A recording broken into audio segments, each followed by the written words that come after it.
I'm going to very quickly give everyone a video demonstration of our physician group practice pro forma model. This is a projection model that you can use if you want to start up a practice or if you want to start a new practice with existing docs.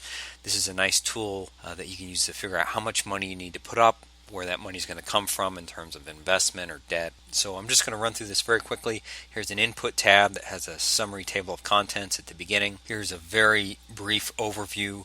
So this gives you an idea of the types of investment and debt that you need to put up for this particular venture. It shows return on investment, and then we have summary statistics in terms of revenue, profit, work RVUs, which is a measure of physician productivity, as well as the facility square footage and support staff. This is the capital plan here. So what this shows is the sources and uses of funds for starting this new practice. Here's where you would plan how much money you need to raise and what you're going to spend it on before you get open. Here's the source data. So in this particular one, it looks like we have 7 physicians and 3 nurse practitioners. They're not all going to start at once, but you can see we have production in terms of work RVUs, annual collections, and salaries. So this is the overall production for those individuals, and it's ramped up on the next tab. So here we have a ramp up. You can see that we didn't start everyone at 100%. We're only getting partial productivity, and over 3 years, everyone ramps up to full productivity. You can tweak all these assumptions when you get your hands on the model. And then this just goes through and calculates collections based on those various levels of productivity. And then we have days in AR down here. Here on this tab we have expenses.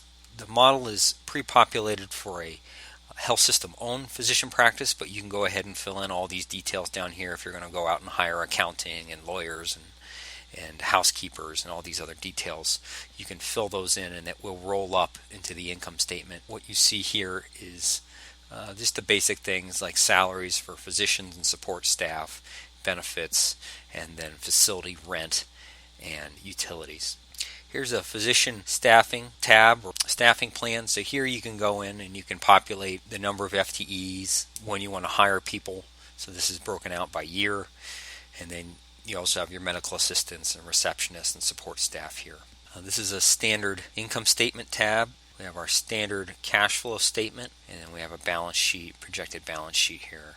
We have a capital expenditure tab where we calculate all our depreciation, and then you can plan out future equipment and building purchases here. We have a working capital tab where you can plan for AR and inventory and payables and things like that. And then we have 2 loan schedules. If you think you're going to take out loans for equipment or get your building improved, you can calculate those loan amortizations here, and it will feed itself into the model.